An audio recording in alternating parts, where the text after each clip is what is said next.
आइए जानते हैं आज के कुछ प्रमुख अंतर्राष्ट्रीय खबरों को। पहले एक नजर आज की हेडलाइंस पर। हरियाणा में आज एंट्री करेगी राहुल गांधी की यात्रा। 24 को दिल्ली में शक्ति प्रदर्शन, 25,000 लोगों के शामिल होने के अनुमान। राहुल अमेठी बचाने के लिए करेंगे यूपी में यात्रा। पूर्व विधायक के बयान से फिर चर्चा में अमेठी। 5 देशों में कोरोना मामले बढ़ने के बाद भारत सरकार अलर्ट, राज्यों को दिए ये निर्देश। लटके झटके हमारे यहाँ की भाषा, स्मृति ईरानी पर दिए बयान पर कायम अजय राय।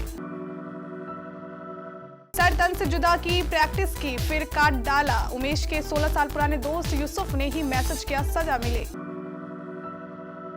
कोहरे से होने वाली दुर्घटनाओं को रोकने के लिए सरकार का बड़ा फैसला, रात में नहीं चलेगी परिवहन निगम की बसें। अफगानिस्तान में लड़कियों के लिए यूनिवर्सिटीज के दरवाजे बंद, तालिबान ने लगाया बैन।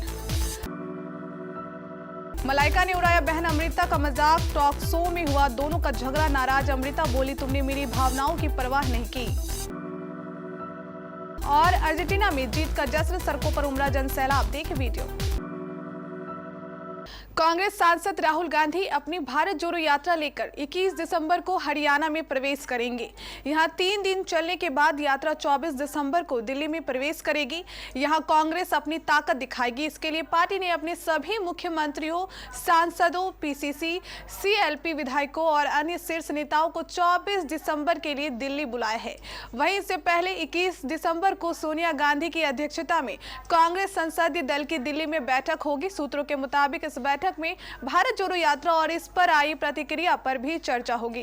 पीटीआई के मुताबिक भारत जोड़ो यात्रा अपने 105वें दिन बुधवार को नूह के मुंडका बॉर्डर से हरियाणा में प्रवेश करेगी। फिर रात में अकेदा में रुकने से पहले अनाज मंडी, नसीरबास और बादस नगीना से स्मृति ईरानी पर अभद्र टिप्पणी के बाद कांग्रेस नेता अजय राय भाजपा नेताओं के निशाने पर है। अमेठी से चुनाव लड़ने की बात कहते हुए अजय राय ने कुछ ऐसा कहा कि हंगामा शुरू हो गया है। इस पर स्मृति ईरानी ने पलटवार करते हुए कहा कि सुना है कि राहुल गांधी जी ने अपने किसी प्रांतीय नेता से अभद्र तरीके से 2024 में अमेठी से लड़ने की घोषणा करवाई है। स्मृति यही नहीं रुकी, उन्होंने राहुल और सोनिया को भी नसीहत दे डाली। अमेठी की सीट से राहुल गांधी को हराने के बाद से ये सीट गाहे बगाहे सुर्खियों में रहती है। इस बार तो मामला बिगड़े बोल का है, तो निश्चित ही ये बहस इतनी जल्द। चीन और अमेरिका में कोरोना के बढ़ते मामलों के बीच स्वास्थ्य सचिव राकेश भूषण की तरफ से एनसीडीसी और आईसीएमआर को चिट्ठी लिखी गई है। कहा गया है कि सभी राज्यों को जीनोम सीक्वेंसिंग पर जोर देना होगा। इस समय देश में कोरोना के मामले ज्यादा नहीं हैं, मौतें भी काफी कम हो गई है, लेकिन क्योंकि बड़ी दुनिया में ये वायरस फिर पैर पसार रहा है, ऐसे में सरकार भी कोई लापरवाही नहीं बरतना चाहती है।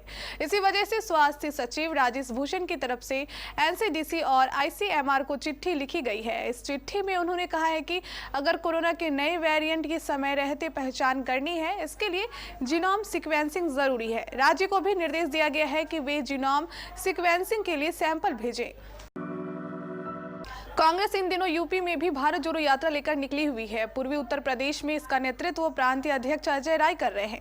अजय राय ने कल केंद्रीय मंत्री स्मृति ईरानी को लेकर सोनभद्र में एक बयान दिया था, जिसको लेकर बीजेपी काफी हमलावर है। अजय राय ने कहा था कि स्मृति ईरानी अमेठी में आती हैं और लटके झटके देकर चली जाती हैं। अजय राय कल सोनभद्र में दिए गए अपने बयान पर आज भी कायम है और उन्होंने साफ साफ कहा है कि उन्होंने किसी भी असंसदीय भाषा का प्रयोग नहीं किया है और वो माफी कतई नहीं मांगेंगे। चंदौली में एक मीडिया रिपोर्ट से बातचीत करते हुए अजय राय ने कहा कि जनता अपने नेता को इसलिए चुनती है कि वह क्षेत्र का विकास करेगा।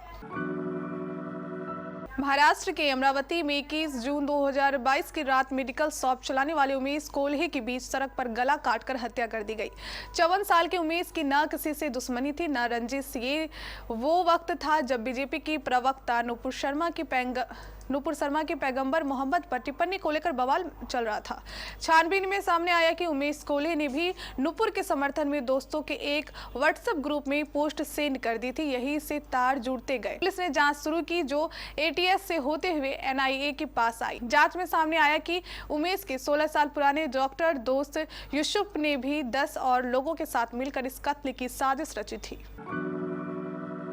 उत्तर प्रदेश राज्य सड़क परिवहन निगम के प्रबंध निर्देशक संजय कुमार ने कोहरे से होने वाली दुर्घटनाओं को ध्यान में रखते हुए यात्रीकालीन बस सेवाओं के संचालन पर रोक लगा दी है। अगले 1 माह तक रात्रिकालीन बसों की ऑनलाइन बुकिंग नहीं होगी। रात में जो भी बसें रूट पर संचालित होने के लिए निकाली जाए और अगर ज्यादा कोहरा हो जाए तो निकट के बस स्टेशन पर बसों को खड़ा किया जाए। एमडी ने साफ तौर पर कहा है कि कोहरे से होने वाली दुर्घटनाओं में अधिकारियों की लापरवाही बर्दाश्त नहीं की जाएगी।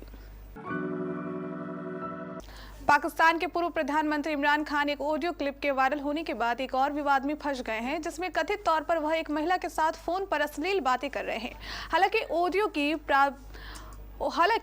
की प्रामाणिकता अभी भी सवालों के घेरे में है। वहीं खान की पार्टी ने इस ऑडियो को फर्जी करार दिया है। दरअसल 2 भाग वाले इस ऑडियो क्लिप को पाकिस्तानी पत्रकार सैयद अली हैदर ने अपने यूट्यूब चैनल पर शेयर किया है। ऑडियो क्लिप में इमरान खान नाम के शख्स को एक महिला से अभद्र भाषा में बात करते हुए सुना जा सकता है।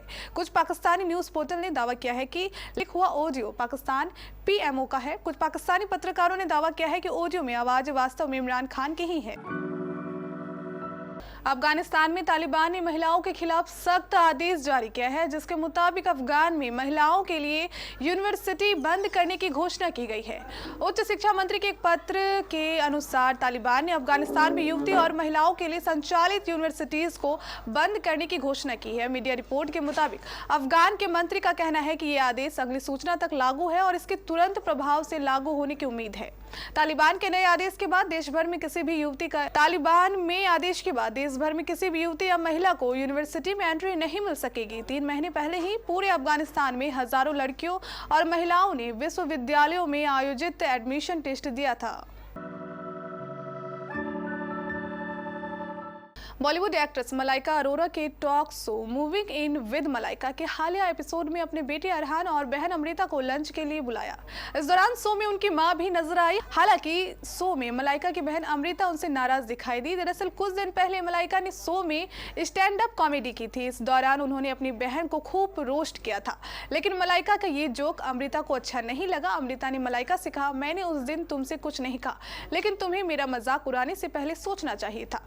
तुम पूरे समय मेरा मजाक बनाती रही, मेरे बड़े कपड़ों के बारे में, अमीर पति के बारे में। अगर ऐसा था कि तुम मुझे फोन करके पूछ सकती थी कि क्या मैं इन बातों से परेशान हूं या नहीं, तुमने मेरी भावनाओं की परवाह नहीं की। इस पर रिएक्ट करते हुए मलाइका ने कहा, स्टैंड अप ऐसे ही होते हैं।